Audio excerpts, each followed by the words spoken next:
Hello everyone, this is me Bholanath Ganguly. আশা করছি সকলে ভালো আছো, সুস্থ আছো। তো এখন আমি তোমাদের সঙ্গে যে ওয়ার্কআউটটা পারফর্ম করছি সেটা হ্যাঙ্গিং মোশনে লেগ রেজেস আছে।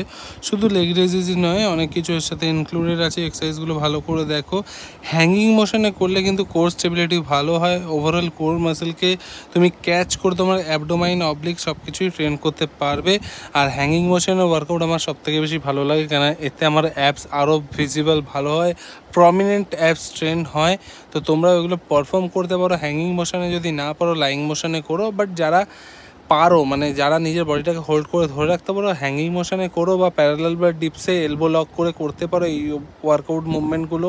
Hanging leg raises, hanging leg flutter, hanging knee raises, oblique crunches, twisting, সব কটা ওয়ার্কআউটই পারফর্ম করতে পারো। ভিডিওটা ভালো করে দেখে নিও। আমি তোমাদের এটা বলবো না যে এগুলো করেই আমার অ্যাবস এসে গেছে। এর সাথে সাথে কিন্তু আমি আমার নিউট্রিয়েন্টটা ঠিকঠাক নিয়েছি, মানে ডায়েটটা। আমি কিন্তু মোটামুটি 3-4 মাস কিচ্ছু বাইরের খাবার খাইনি, এবং খুব হার্ড ডায়েটের মধ্যে, প্রোটিন হাই, ফাইবার হাই, সেই ডায়েটের মধ্যে আমি ছিলাম। ক্যালোরি ডেফিসিট করেছি, তার মধ্যে তো ইন্টারমিটেন্ট ফাস্টিং আর হাই ইন্টেন্সিটি ওয়ার্কআউট তো চলেছেই। তো অল ওভারঅল দিক কিন্তু তোমাকে সামলাতে হবে, খাবারের দিকটাও তোমায় ঠিক রাখতে হবে, শুধু ওয়ার্কআউট দিয়েও হবে না। বাট যখনই করবে, যেটাই করবে নিষ্ঠার সাথে করবে, দেখবে তুমিও সাকসেস হবে। তোমার যেটা টার্গেট তুমিও সেটা ফুলফিল করতে পারবে।